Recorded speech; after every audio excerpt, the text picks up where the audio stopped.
All right, everyone, let's go ahead and get started. So I know that last class we kind of jumped forward from the price elasticity of demand and started talking about, the government failures and the government's kind of role, right, and the public versus private goods, and we're going to get back to that in a second. But right now we kind of got to rewind a little bit because there's something that I forgot that's really important for us to cover, and that is the income elasticity of demand. The first topic today we're going to talk about is our income elasticity of demand.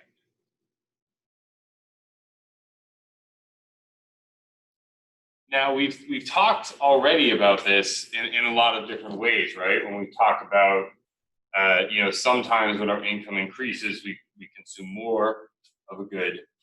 Sometimes when our income decreases, we consume less of that good, right?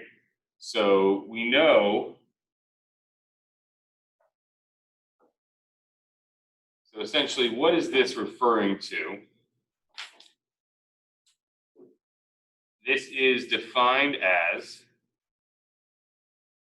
the percentage change in the quantity demanded for that good divided by, and here's the way to think about it so you don't forget, percentage change in your income Now, the way to remember which one is which is the quantity demanded is always on top, right? When we think back to our equation about the regular elasticity,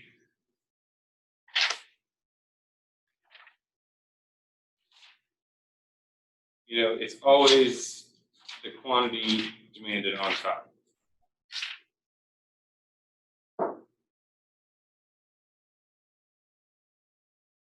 Quantity demanded. And so with the regular elasticity, right, on the bottom, there's the percentage change in the price of X.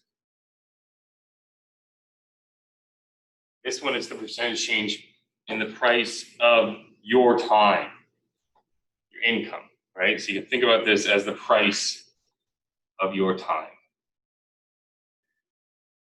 And so a positive income elasticity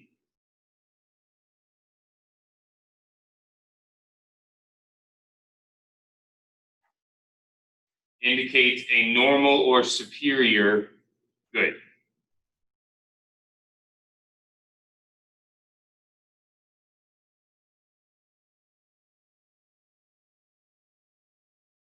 Whereas a negative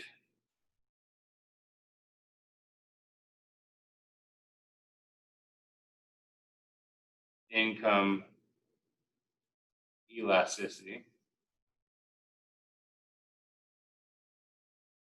is going to be those inferior goods.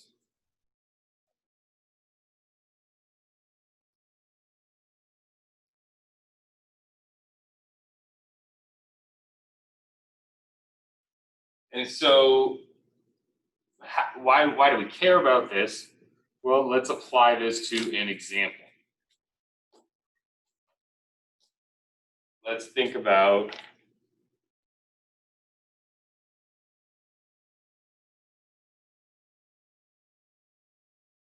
how consumer products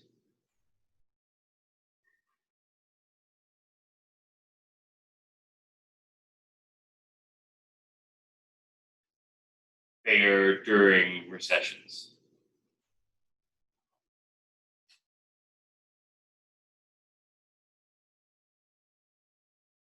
That's really small. So essentially, what do we think happens? What would make sense?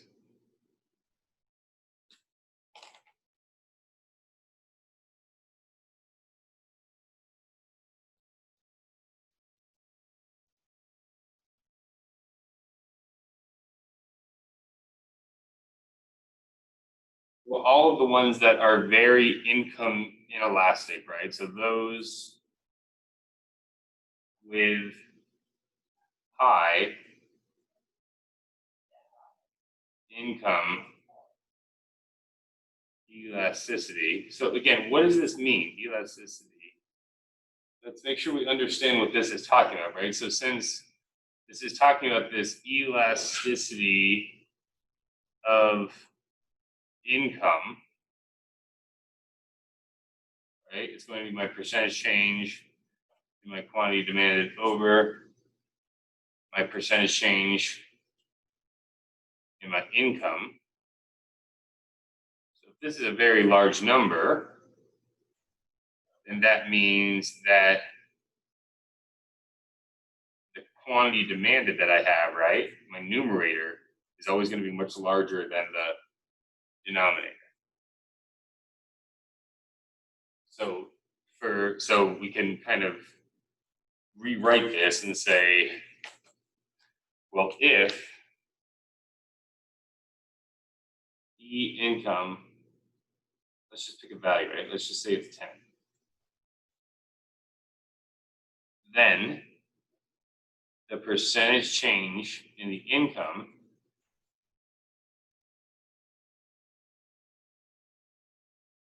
is going to be equal to, well, essentially we can think, the better way to think about it is the percentage change of income multiplied by 10 gives us the percentage change in the quantity demanded.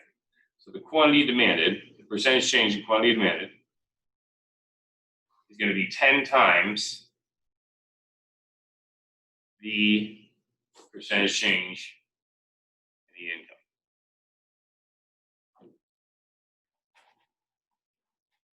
So that's a huge reaction, right? 10 times.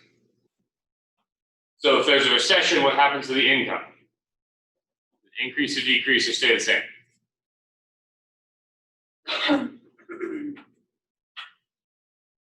Decreases. Very good. So it decreases. And so since it's decreasing, the goods that are normal and that have high income elasticities, so large positive values,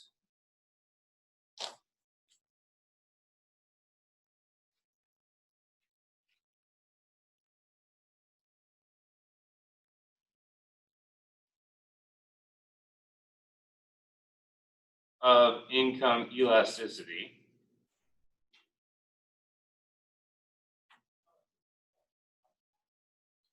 are the hardest hit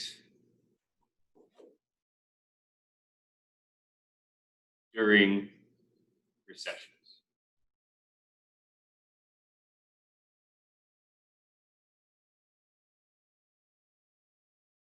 So what are these going to be? Automobiles, housing, restaurant meals.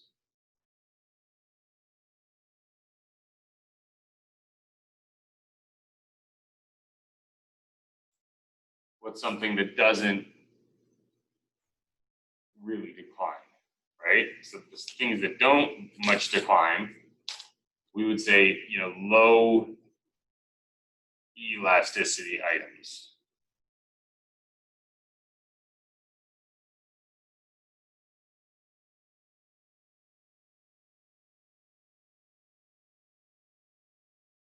Quantity demanded is going to be, it's going to be positive, but it's going to be small.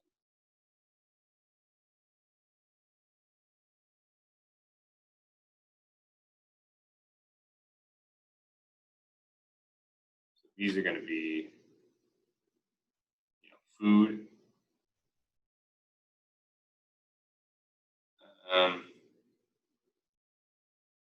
water, gasoline.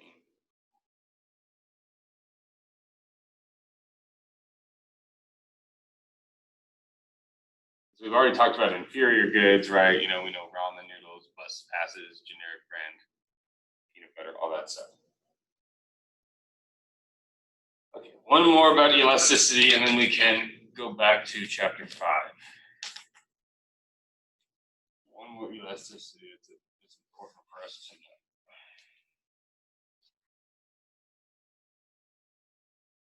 This is 2. This is our cross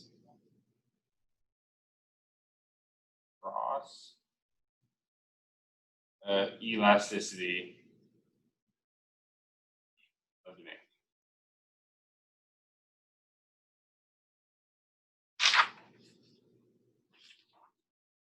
So our cross elasticity of demand, this is referring to the percentage change in the quantity demanded of one particular good, right? So we could say, of peanut butter.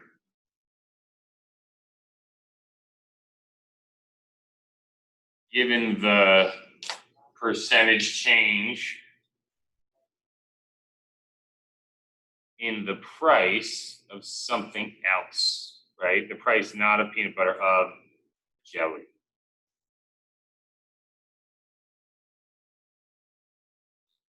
These are represented as elasticity of, so the order of it is going to be the numerator first,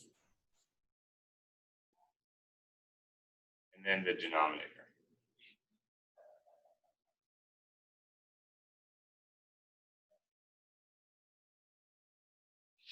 So if we, this generically, right, would be good X, good Y,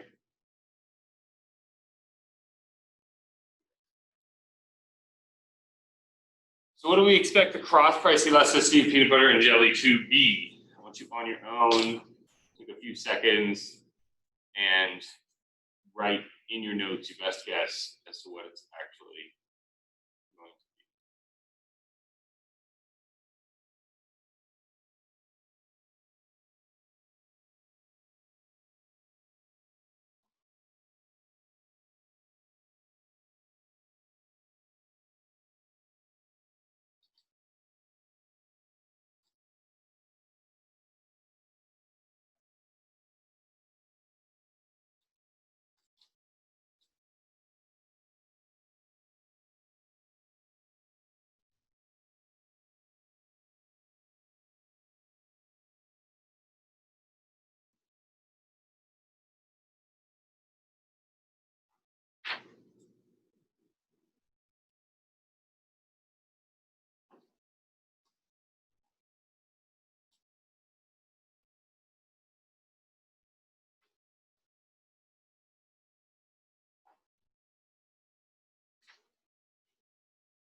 So do we think it's going to be positive or negative? What happens if the price of peanut butter, the price of jelly goes up? What happens to the typical demand for peanut butter? Is it going to go up or is it going to go down? Typical consumer is going to consume less of it. And so as a result, we would expect this to be less than 0, right? Because for any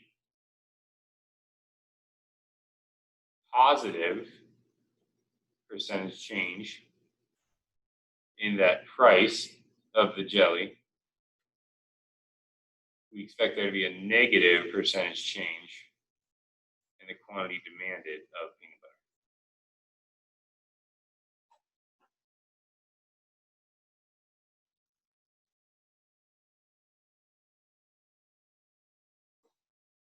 Just trying to find this resource, but of course it eludes me. I can't get us the exact data, but so a negative cross price elasticity, right, means that these two things are what? Complements or substitutes? complements. Now, what if we were to talk about, so a lot of you might be like, well, yeah, I don't even like peanut butter and jelly. I like peanut butter and fluffernutter. Peanut butter and marshmallow fluff. You guys ever had a fluffernutter? It's great. So what would that be? So let's say we talk about the quantity, the percentage change in the quantity demanded for, let's talk about marshmallow fluff.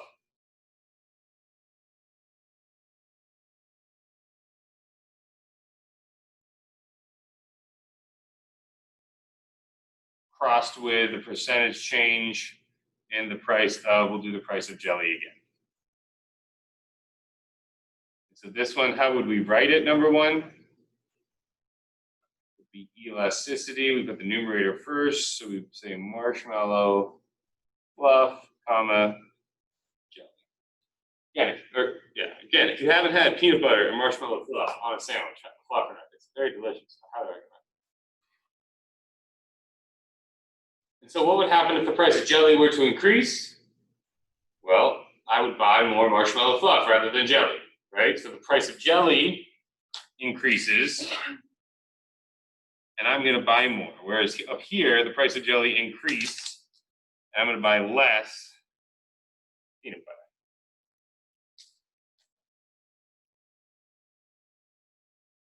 So a positive and a positive makes a positive, making these two things substitutes.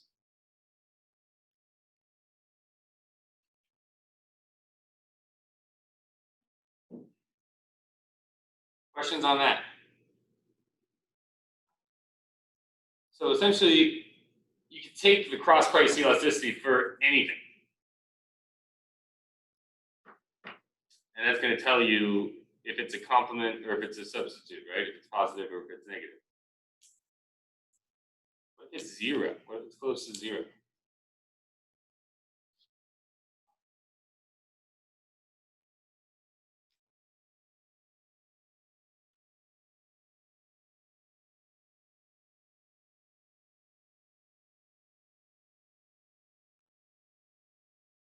Close to zero. What does that mean?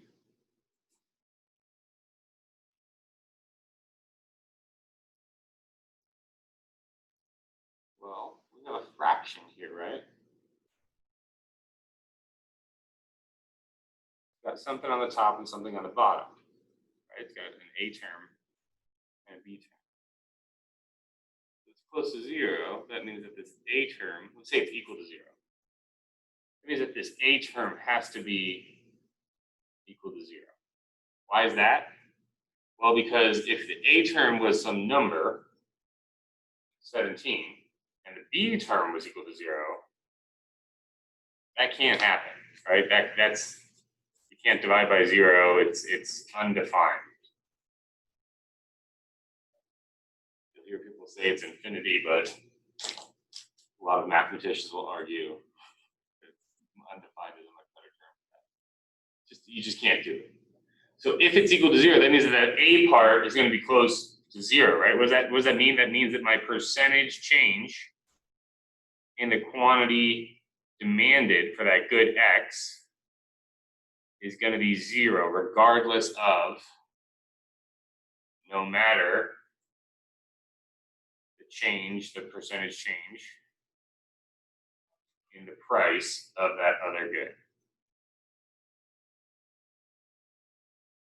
Positive, negative, small, or large, okay? So they're completely unrelated.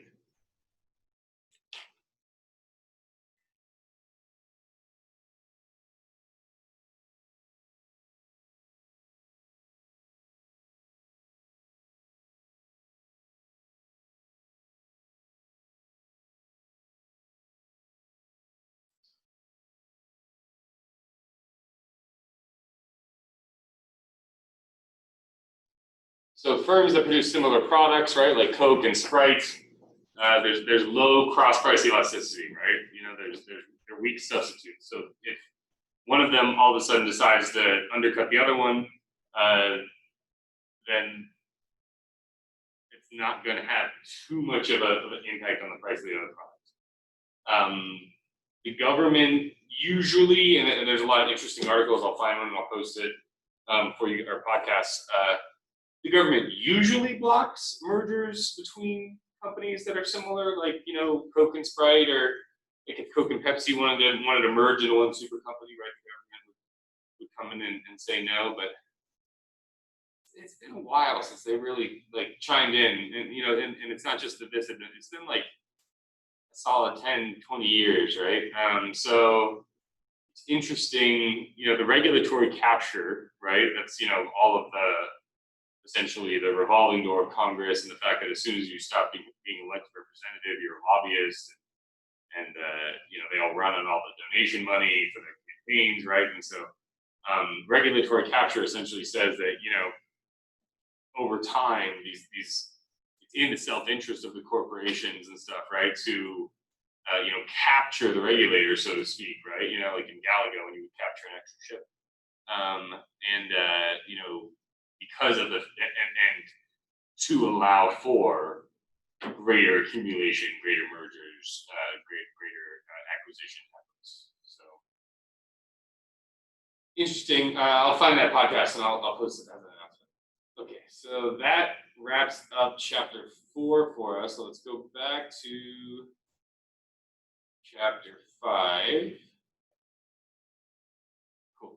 So we were talking about public and private goods at the end of class on Tuesday, right? And so just, you know, quick kind of, so this is 3.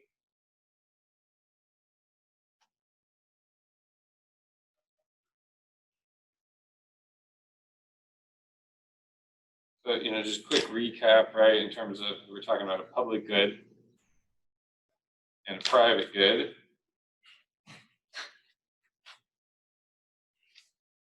Well, we know that a public good is going to be something called non-rival, right? We can't, our enjoyment of it doesn't preclude somebody else from enjoying it. We also know that it's non-excludable, in terms of we can't exclude people from enjoying that benefit, right? We can't exclude illegal immigrants or people that don't pay income tax from benefiting from the national defense that we have or whatever, right? Private goods, these things are things that are rival and excludable.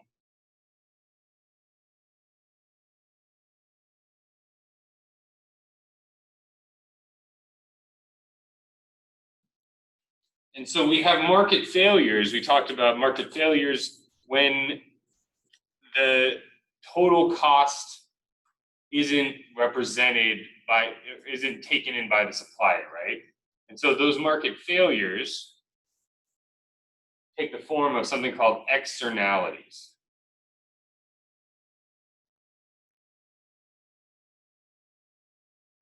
And so these are when part of the costs, you know, or the benefits, goes both ways, affect some third party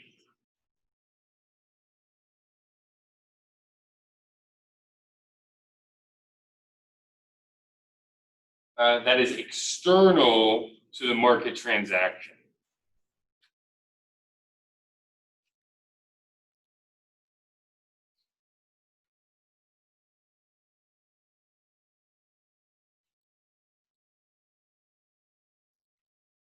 Now, I feel like that last clause is kind of redundant because that's what third party means.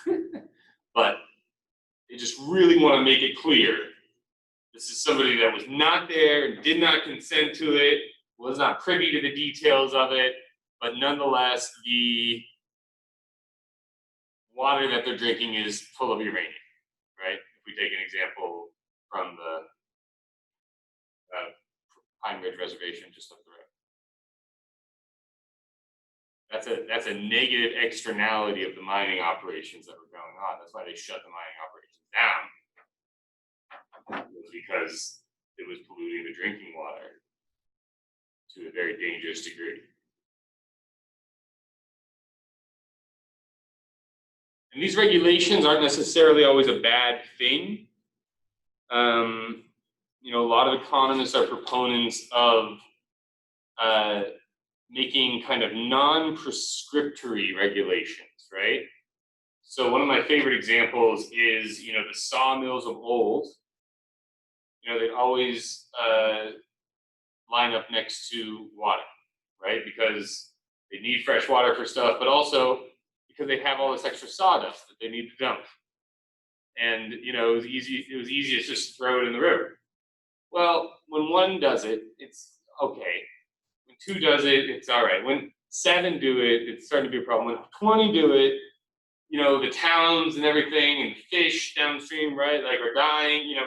So the ecosystem starts to collapse as a result. And so the government said, you can't do this shit anymore. You gotta no more dumping of this stuff. And so they had to start paying to get rid of it, to trucking it out to the dump or whatever the case may be, right? Well, there'd been kind of new advances in glues and stuff around this time. And so somebody was like, wait a second, okay, so there's all this like wood pulp and chips and wood, you know, dust that nobody's using. And there's this like glue stuff that when you heat, it kind of like, you know, becomes really, you know, really hard, but brittle or whatever, you know. Maybe I could put those two together. And that's where we ended up getting particle board. That was the start of particle board. So he started getting all of the free wood chippings and wood dust, everything like that, right, from these places that they could no longer dump in the river and pollute, and creating a product that added, you know, to the economy and it added to people's lives. There's no doubt that that product has added to people's lives in terms of ability to, you know, make sheds and other kind of things and whatever and reinforce things, you know. So I love that story because it's not as if the government said you have to do it like this. They just said you can't do it like this anymore. But you can do whatever the hell you want with it. You just can't do it like this. So you know, it's neat when the market kind of reacts to that impetus in a creative way, right? And it ends up generating something that's a positive for everybody involved. So essentially, you know, the negative externalities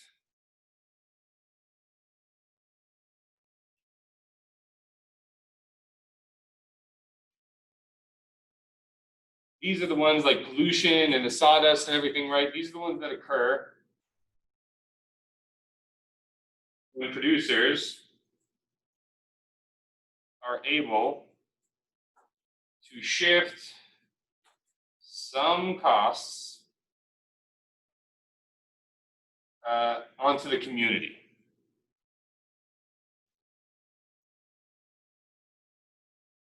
So what ends up happening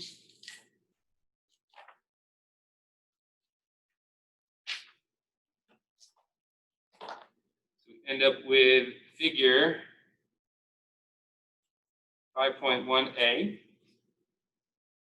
your textbook, which is page 117. So it should be the same page in your e-text or whatever. So this one, we're going to do our same graph here. Bloop, bloop. What do we put over here? We put price. It comes first in the alphabet. Then we put quantity goes down there. We're going to have a downward sloping demand curve. The book uses green, so I'll stick with the book and use green as well. We have an upward sloping supply curve. But now we got to be careful because we have the total supply. I'm going to draw with a dashed line. This is the supply with my total costs. But since the firm is not paying all of those costs, the firm has a supply curve, a willingness to sell that's actually down here. The firm or the market or whatever, right? And so we end up at this equilibrium where the price is too low and the quantity is too high compared to the the optimal amount, which would be up here.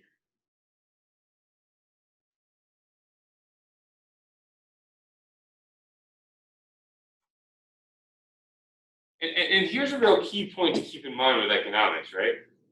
We don't advocate for an elimination of pollution. Because a lot of economics is a very, realist kind of discipline, right? And so, maybe in the long run or something like that, right? When we can upgrade technology, but it's not as if we're saying, we should stop all the pollution. There's some level of pollution that, economically at least, is worth it. But when we don't account for the pollution, then we end up getting an excess of that pollution, right? So we know that some pollution sucks, right? But there's just kind of like, we want power, we want lights, we don't want to live like Mennonites, right? And so there's going to be some, at least until we, figure out green energy and whatever, right? And even then, there'll still be trash that we'll have to deal with until we figure out, scarcity, and then, who knows, right? There'll probably be something else. So a lot of, the regulations, right? They're trying to fix what's called an over allocation.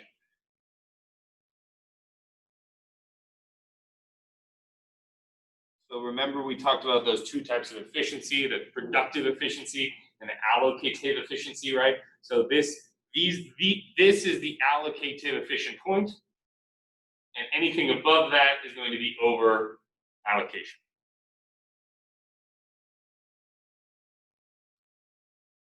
Awesome. Now, what about a positive externality, right? What about, fireworks, right? It's just a little bit ago, so we all remember that. I didn't spend any money on fireworks. Did I enjoy some fireworks? Bet your ass I did, right? I didn't spend any money on fireworks.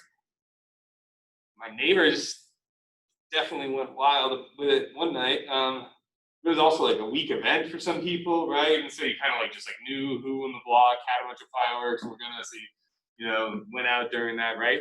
And so I really like flowers, because the thing about fireworks too is fireworks have a negative externality, right? If you have dogs, if you have PTSD, if you're trying to sleep, then you're just like, oh, will you stop? It sounds like, it sounds like we're getting bombed up there, right? And so I like flowers because, what monster is going to be mad that somebody else grew some beautiful flowers, right? Except for somebody, I guess, that's been trying to grow flowers and they keep failing. Maybe they're really bitter that somebody else's flowers are great, but we're going to assume that even that person enjoys the flowers. So a positive externality, right? If we represent it graphically, which of course we must, because this is economics.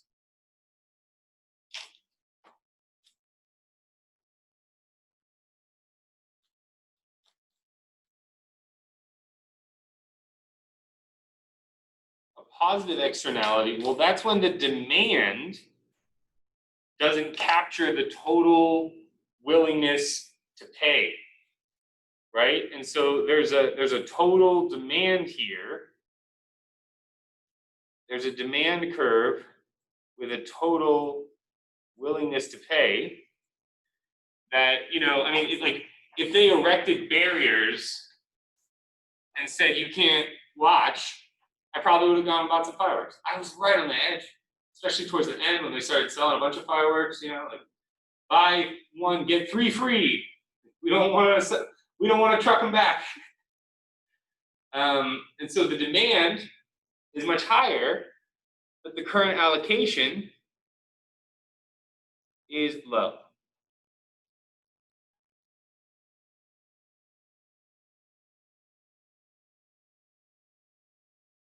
So if that positive externality were what we would call internalized,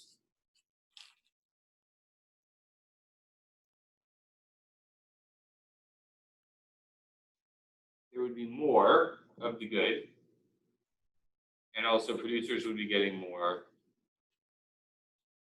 terms of price.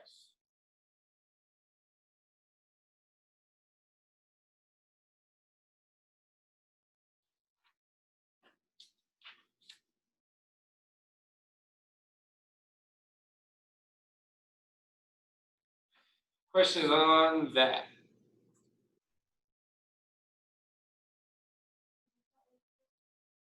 Under allocation, sorry. What were they?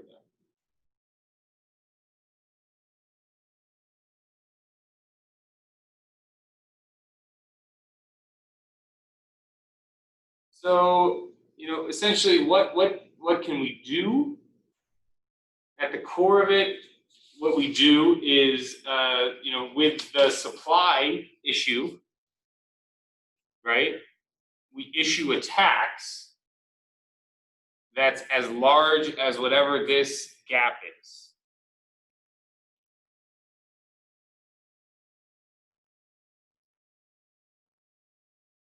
Which is called the Pigouvian tax. There's a man named Pigou came up with it.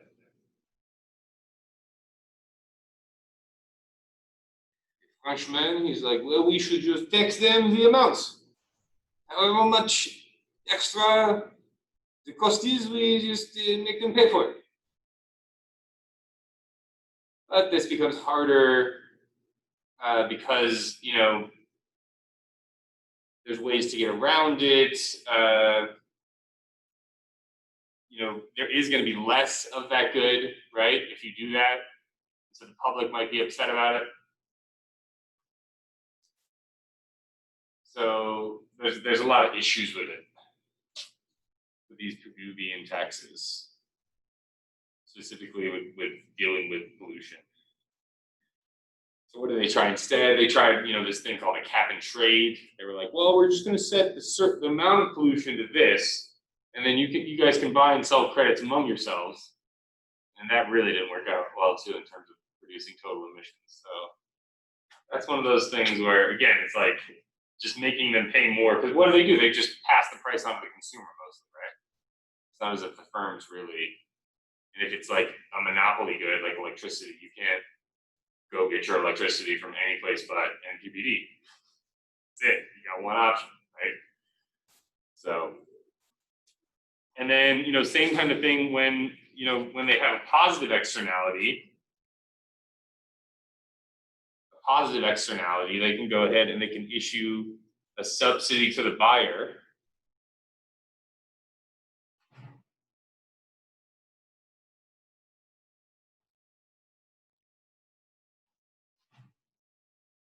And that's going to essentially shift that curve over exactly the amounts until the demand willingness to pay is on top of the actual demand curve. So they do this with what? Housing, the first time house buying credits, the mortgage interest tax deduction. They did this with, you guys probably don't remember, during the recession, cash for clunkers, right? They were giving you extra money when you turned in old cars that had crappy gas mileage to buy a new car. So they were essentially subsidizing your purchase of a new car, right?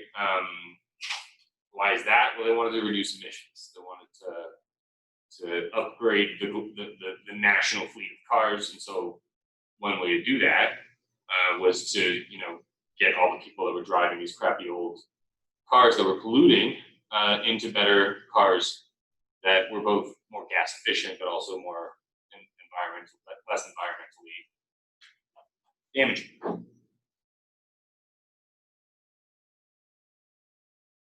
So we have another kind of interesting thing we should talk about, which is the coast theory.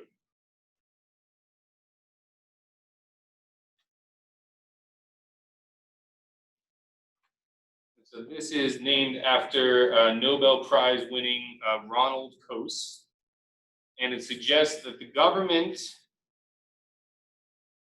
isn't always needed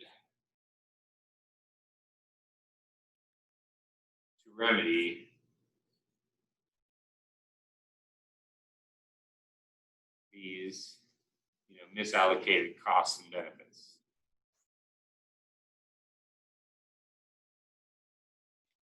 that with the right conditions, and I mean that's what it's all about, right? And the government needs to essentially exert itself to create the right conditions. So I would say that 2 starts to already undercut 1, right? In terms of under the right conditions.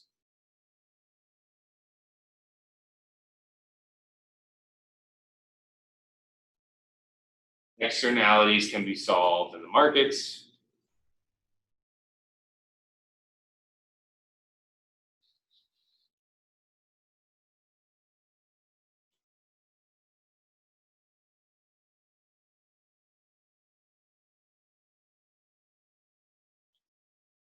How are they solved in the market? Through individual bargaining.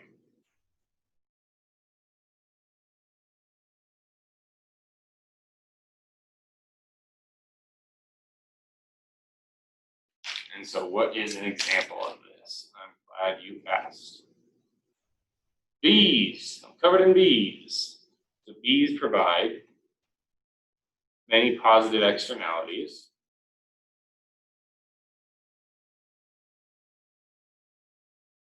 to farmers by pollinating their crops.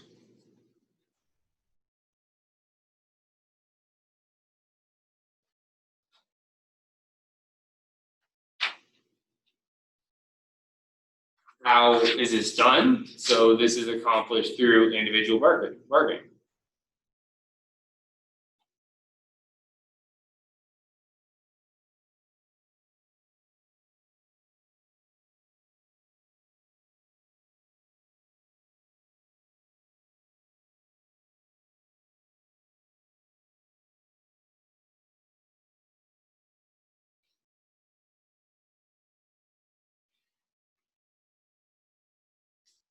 How do they avoid free riding? You can't keep the bees on your farm only, right? The bees are going to go and they're going to pollinate your neighbor's farm and stuff too, right? Well, all of the farmers in the area team up and hire the beekeepers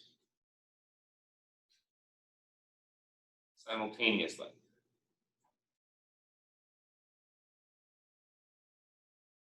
This is how they avoid the free riding dilemma.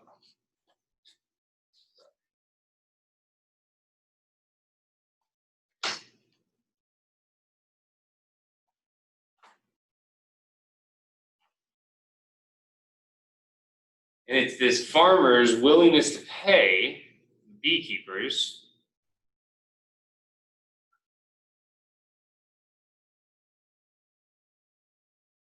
to maintain their services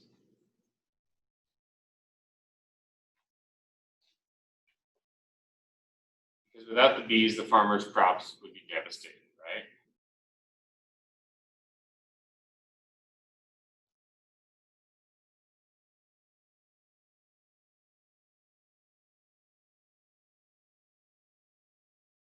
Why use many words when few words do?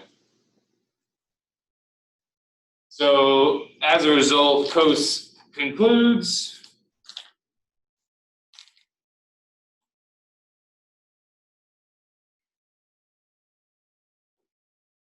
the government's role should be to encourage bargaining whenever possible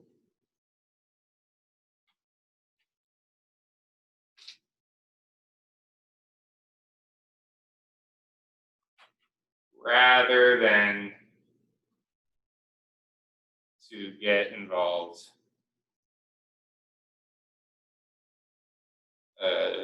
in direct restrictions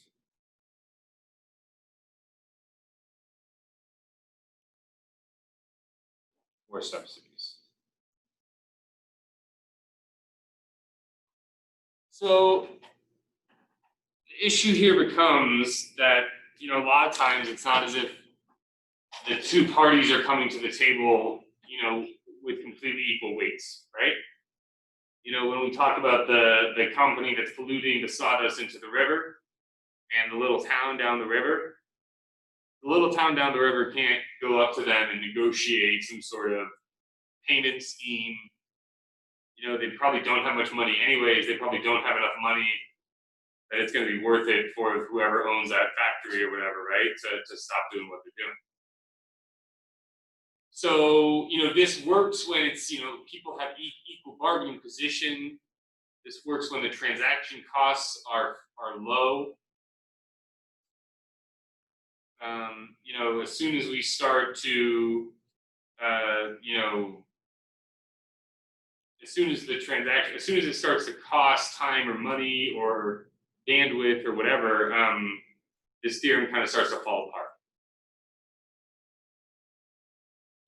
To kind of apply this to our life example would be, you want to have ragers every night of the week, but you got some neighbor and they keep calling the cops on you. And so you go over to them and you're like, hey, what if I just have people over on Saturday and Sunday and I give you $20 every month?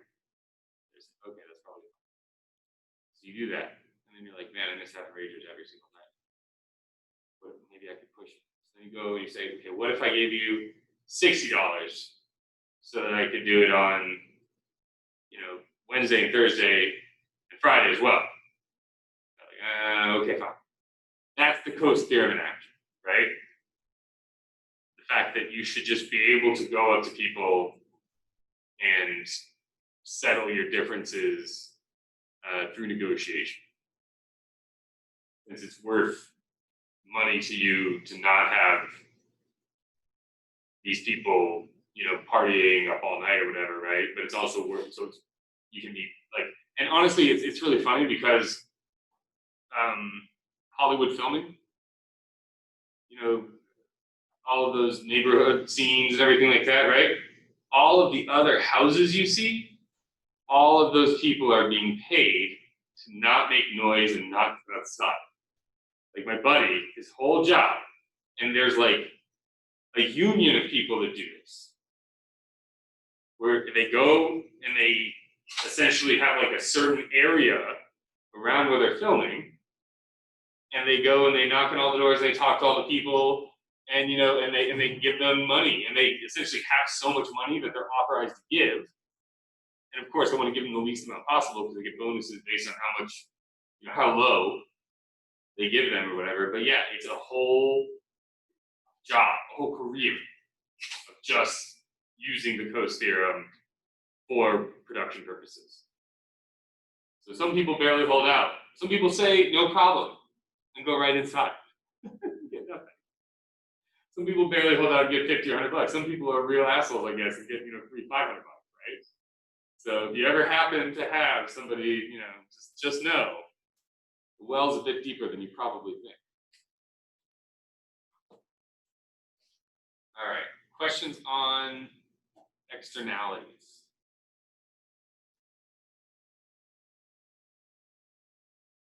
All right, so real quick, just because we have to, let's talk about taxes. How do we actually finance this public sector?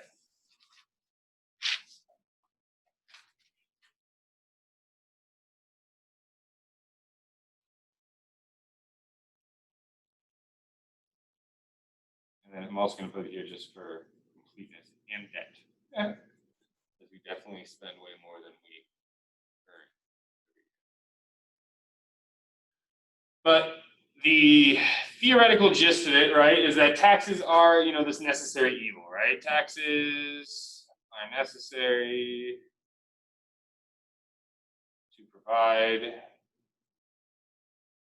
public goods. You want police, you want, sewers to work, you want lamp posts that work, right? You got to pay for it. So you're paying taxes, you're paying sales tax, you're paying property tax. Even when you rent, your landlord is paying property tax, right? So essentially, the benefits received, like when we talk about taxes, right, a lot of what we're going to be talking about is we're going to be talking about, you know, the kind of distribution and impact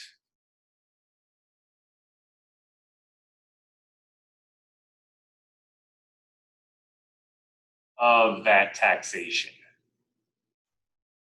You know, you'll hear a lot of people being like, "Oh, they're, you know, it's a culture war or war against the rich, and they're taxing the rich, or they want to tax all, take all their money." Then you also have a lot of billionaires that are like, "You guys need to tax us more. This is crazy. I pay less taxes than my secretary, you know, because all the loopholes and this, that, and the other thing." So there's a couple principles when we're talking about taxations, right? So we can talk about the benefits received principle versus the ability to pay.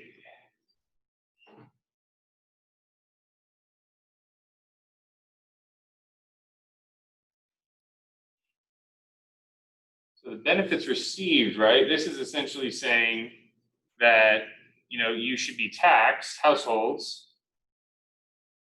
should be taxed.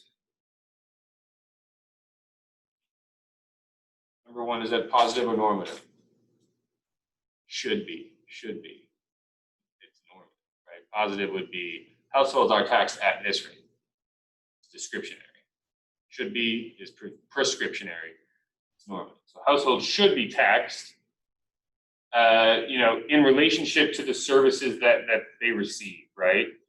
In accordance to the services received. So, you know, if you use the roads a lot, if you, you know, if you send your kids to school, right, that year, then you should be taxed more than if you don't have kids. Other kinds of things like that, right? Gasoline taxes are essentially the benefit received, the greatest example of benefits received.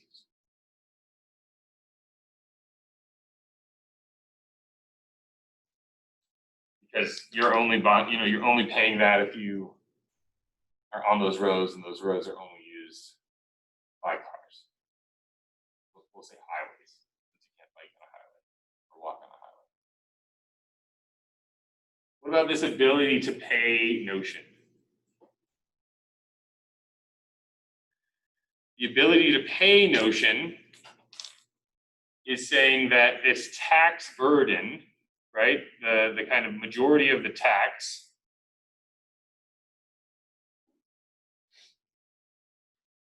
rests on the shoulders of the rich.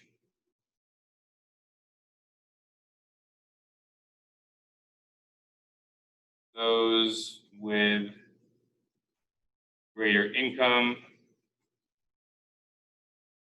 and greater wealth.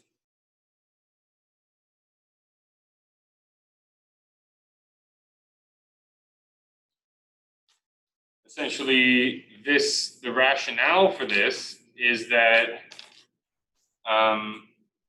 you know, they value the loss of that marginal dollar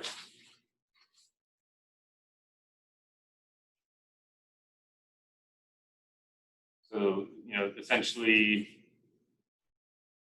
they'll value it less since their incomes are so great.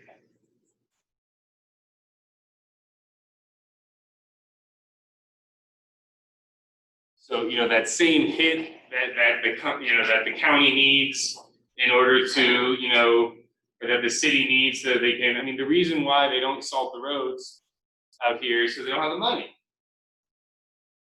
You know? They don't have the money to do it. The reason why mosquitoes were so terrible last year is they didn't have the money. They couldn't spray.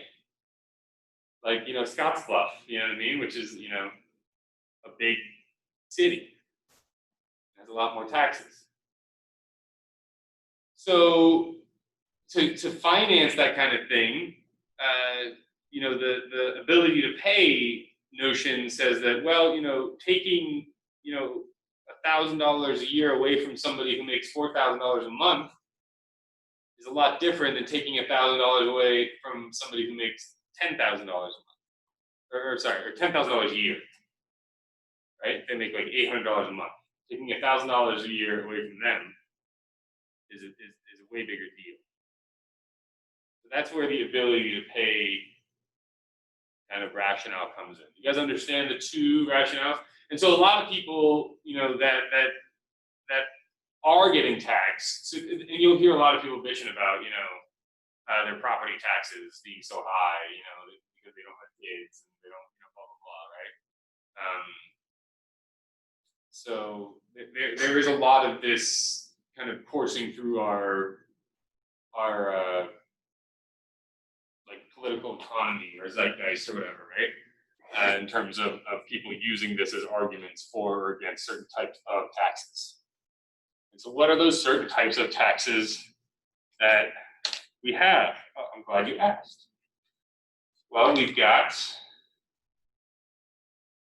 progressive, proportional,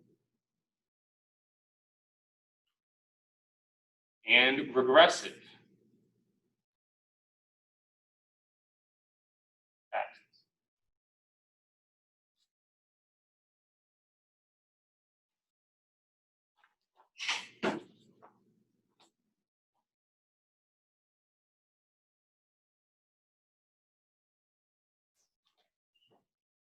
So what do we mean by progressive? Progressive taxation, right? Progressive taxation.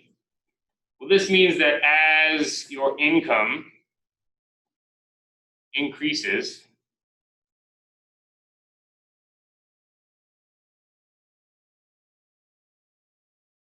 the average tax rate increases.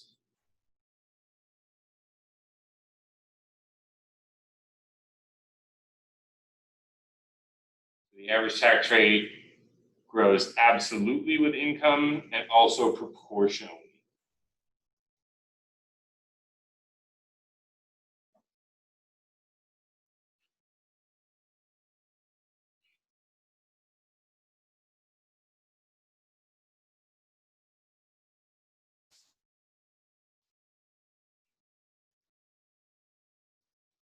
So, what does that mean? That means that if you have an average tax rate of, let's say you're making 100K, you got an average tax rate of 29%. Well, a progressive tax rate would mean that if you got into that next bracket, not only would you be paying that 29% on that extra money, right, which is talking about how it grows absolutely with income, not only would you be paying more money just because 29% of, you know, you'd be paying an extra 29% of $1,000 or $100,000, but also this tax rate would increase to something like 31%.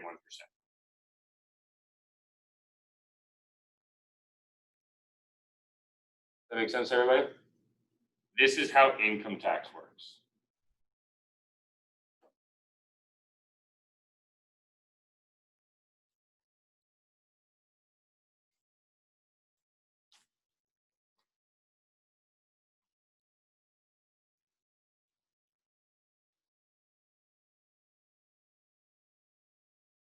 Now, what if it were just growing absolutely with the income? Well, then it would be proportional. All right, so as income grows, the average tax rate stays the same, unchanged. So if we have 100K and we're at 29%, we get to that next tax bracket, 200K, but it's still at 29% of that. Taxes still go up, right? In terms of you owe the government 29,000 bucks here. Now you owe the government 58, double that. So you still have to pay more. but it's better than this. And what I'm saying, and these two, these are the effective average rates. We'll talk about what I mean by that, and we'll talk about income tax in greater detail probably at the start of class on Tuesday. This is one of those things where, you know, if you don't learn it now, you're only going to learn it when you get screwed by the IRS. So it's good to teach you guys now. And then lastly, regressive taxes. Regressive taxes is a tax that decreases as your income increases, right? So as your income increases, the average rate decreases. So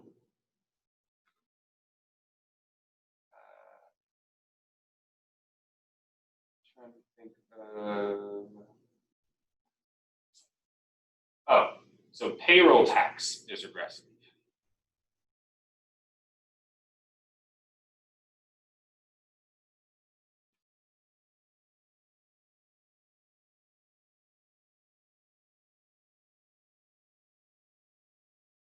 And so why is this? Well, so the Social Security portion, so the payroll tax is the tax that's taken out of your paycheck and it's split between you and the employer. You know, it's important. Normally, it's especially important providing, like it's been in the news lately, right? Did they pass the payroll tax deduction? I don't even. Everything's such a mess; it's hard to keep up. So they were talking about it. Payroll tax is regressive. Why is it regressive?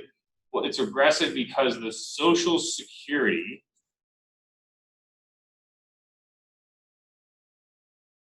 part of it, which is 6.2%, is not applied to income above a certain level.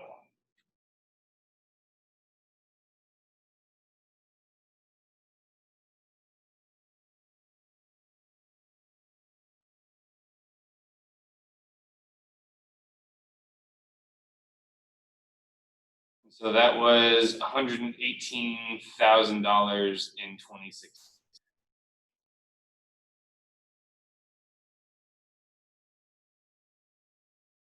Now, the other big payroll tax is what? Let's take a guess at it.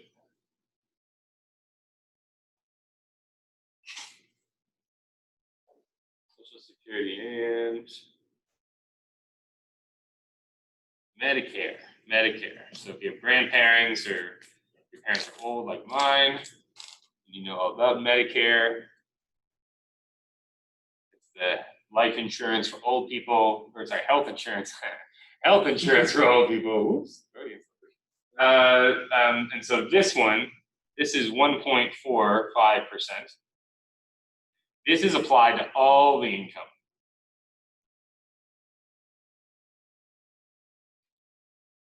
All wage income.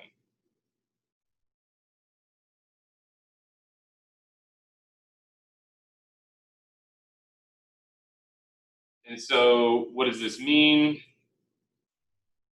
This means that a person making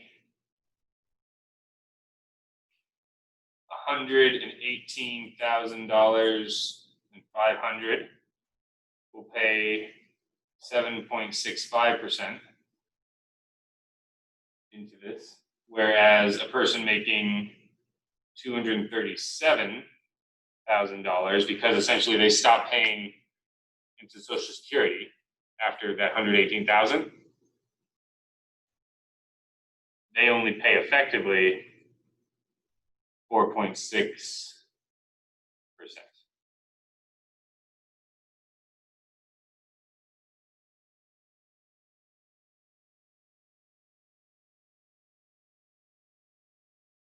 Example of a flat tax would be our federal corporate income tax.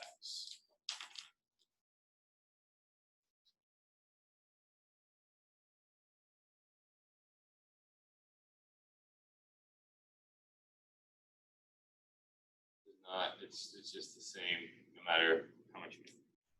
Same amount. percentage.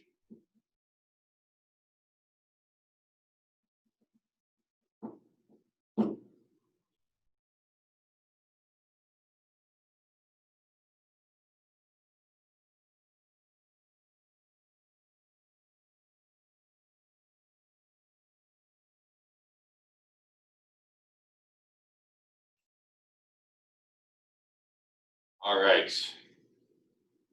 So speaking of corporations and such, so that's the end of our chapter 5 stuff. So let's go ahead and start chapter 6 and finish up for the week.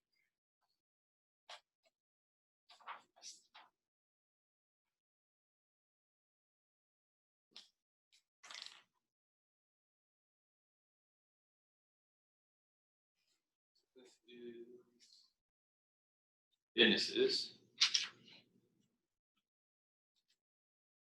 and their costs. Very important chapter. So we won't rush it.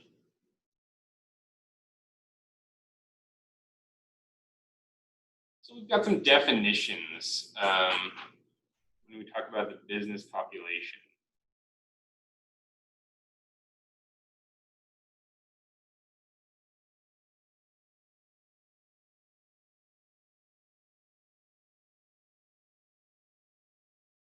What do I mean when I say a plant? I mean when I say a plant, I mean an establishment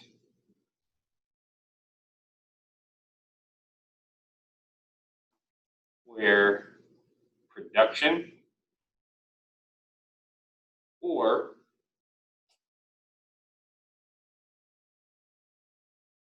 distribution takes place.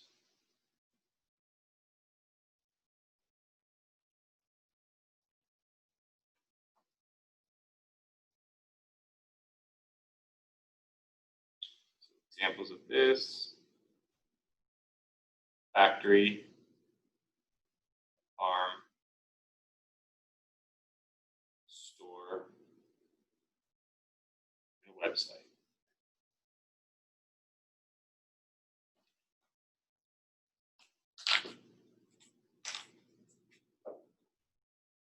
What about a firm? When I talk about a firm, what am I referring to?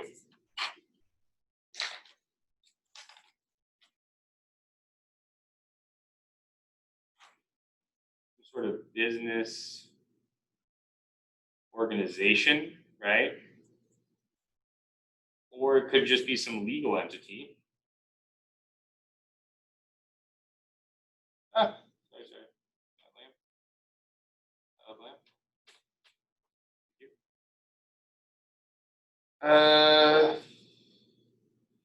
And what do? They own and operate what? The plants.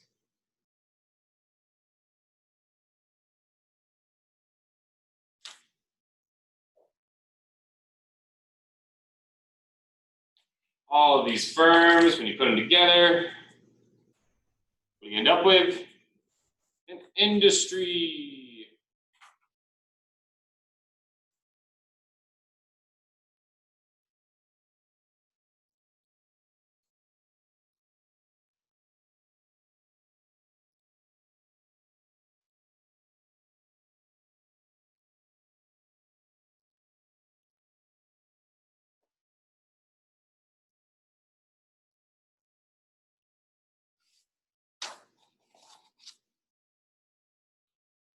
And of course, a lot of these plants a lot of these firms are going to be multi-plant, right? So these multi-plant firms, there's a few different examples of them. So we've got horizontally integrated.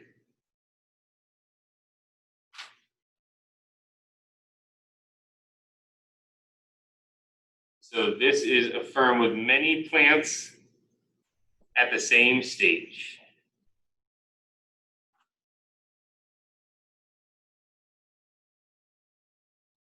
in production stage.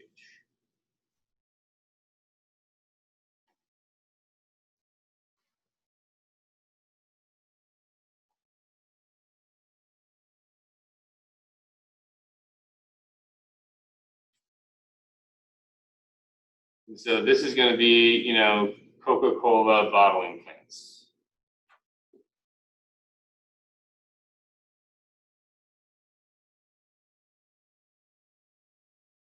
Or, you know, Macy's retail chain store. I mean, that's not a very good example. I mean, Walmart. I mean, Walmart's kind of not, yeah, Walmart.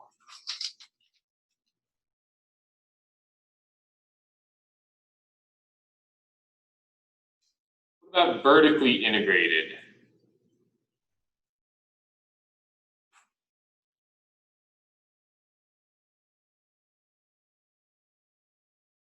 Vertically integrated, right? And actually, Walmart belongs more here. Vertically integrated, right? So these are ones where the company owns plants at different production stages.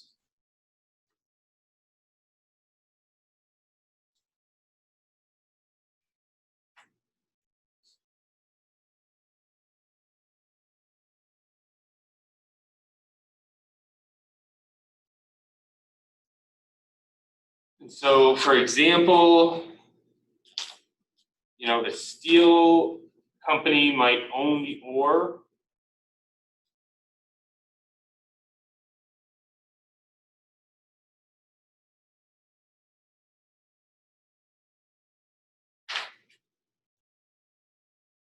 And the coal mines, as well as different plants in different stages of manufacturing, right? As well as manufacturing plants. You might even sell it at the end of the day too, right? Online.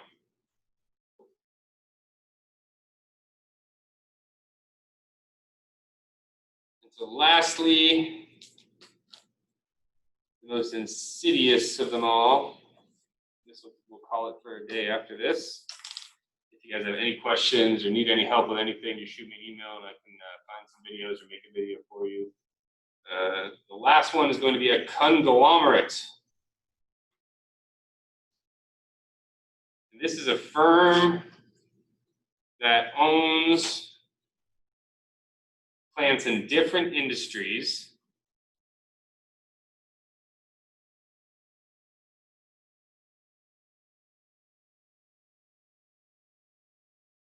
Or markets.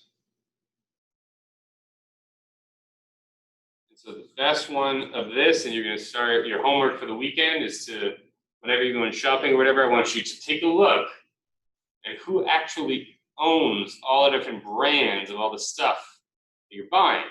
You think that you're making a selection between all these different companies, right? And then all of a sudden you're like, wait a second, Unilever owns Dove and Old Spice. Procter and Gamble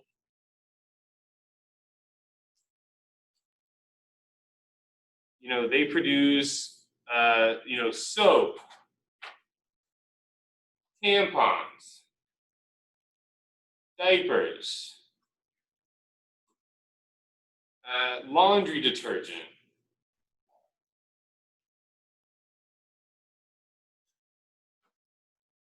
You know, shampoo, all sorts of stuff, right? Hair products. And they do multiple brands within each one of these. So there's this perception that there's all this choice when there's really only like 2 or 3 companies that are actually producing most of that crap that you see. There it is. I'm over the limit. All right, have a great weekend. I'll see you guys on Tuesday. Email me with any questions.